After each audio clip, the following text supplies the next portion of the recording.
To draw the taper pin,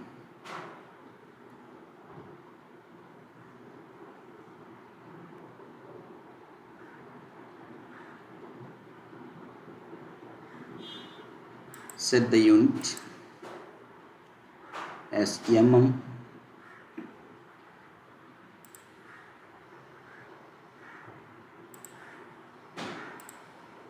Okay, select one plane, sketch circle,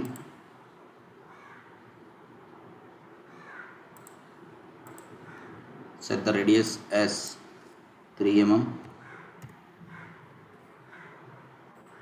features extruded boss,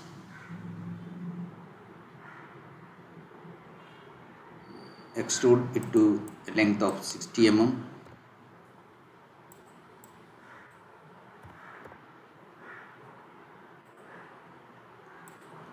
taper is given as 1 in 30, that will come around theta equal to 0.000006.